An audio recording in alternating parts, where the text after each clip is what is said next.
जयपुर नाम के शहर में तेजस अपनी पत्नी नीरू के साथ रहता था। पति पत्नी दोनों ही नौकरी करते थे। एक दिन तेजस गांव अपनी माँ के पास फोन करता है। हेलो, प्रणाम माँ। जीते रहो माँ, तुम दादी बनने वाली हो हैं? अरे वाह, ठीक है बेटा, मैं कल ही आती हूँ। जब माँ जी शहर पहुंची तो बेटे बहू ने बहुत अच्छे से स्वागत किया। लीजिए माँ जी चाय। अरे गर्मा गर्म पकोड़े ले आओ माँ के लिए। नीरू रसोई में गई और 2 मिनट में ही पकोड़े ले आई।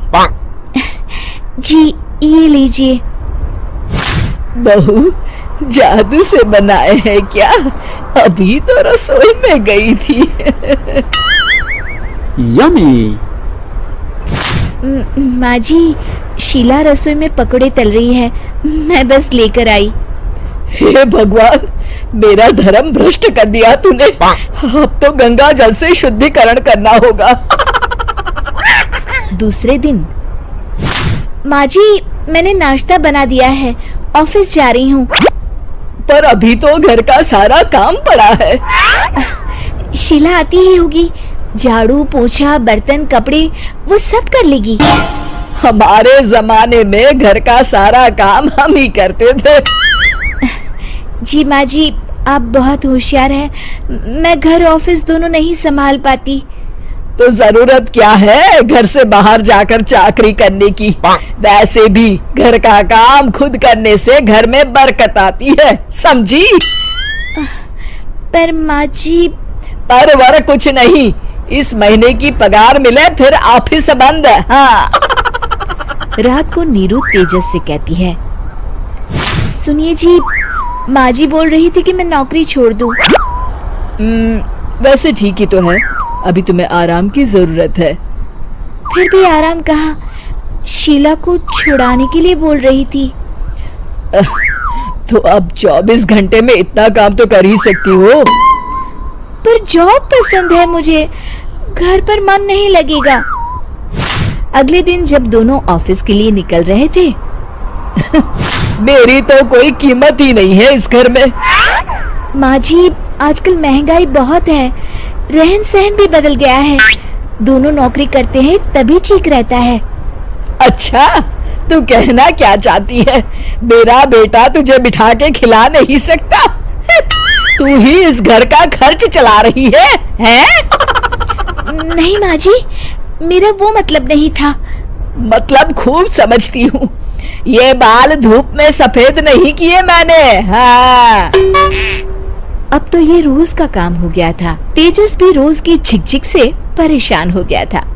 एक दिन उसने कहा, नीरू, वैसे भी तुम्हें मैटरनिटी लीव मिलने वाली है, तो अभी से ही छुट्टी ले लो।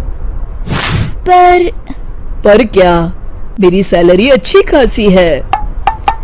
आखिर नीरू ने रिजाइन कर दिया। जब बच्चा हुआ तो घर में सब बहुत खुश हुए। कुछ दिनों बाद तेजस फाइल देख रहा था। क्या हुआ तेजस, कुछ परेशान लग रहे हो? हाँ, वो हमारी जितनी सेविंग्स थी वो तो हॉस्पिटल में और छठी के फंक्शन में खत्म हो गई है नीरू। और अभी वैसे मंदी चल रही है तो मैं बोल रही थी कल मुन्ना को हेपेटाइटिस का टीका लगवाना है। नीरू, क्या पोस्टपोन नहीं कर सकते? नहीं जी, बिल्कुल नहीं। अब तेजस को समझ में आ रहा था कि उससे गलती हुई है। पैसों की कमी का असर घर के माहौल पर भी पड़ रहा था। अगले दिन, बेटा मेरा चश्मा और ये दवाइयाँ ले आना, पर्चा देते हुए माँ जी ने कहा। जी। तेजस, मुन्ना के लिए दूध का डिब्बा और डायपर भी ले आना, और ये किराने के सामान की लिस्ट है, इसे भी लाना है। तेजस गुस्से में लिस्ट मरोड़कर फेंकता है और चिल्लाता है, पैसे क्या पेड़ पर उगते हैं? ये ले आना, वो ले आना। अरे पर ये जरूरत का सामान ही है। वो गुस्से में बिना कुछ कहे ऑफिस चला गया। अरे लंच तो ले जाइए। नीरू दौड़कर डिब्बा पकड़ाती है। एक दिन खाना खाने के बाद, नीरू,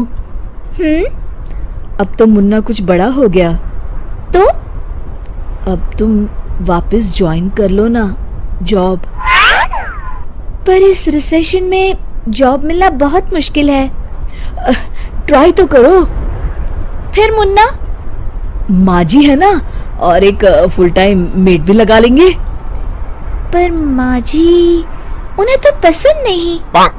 तभी माँ जी वहां आ जाती है और प्यार से नीरू के सर पर हाथ फेरते हुए बोलती है, अब मेरी समझ में आ गया बहू, पहले के और अब के समय में अंतर है।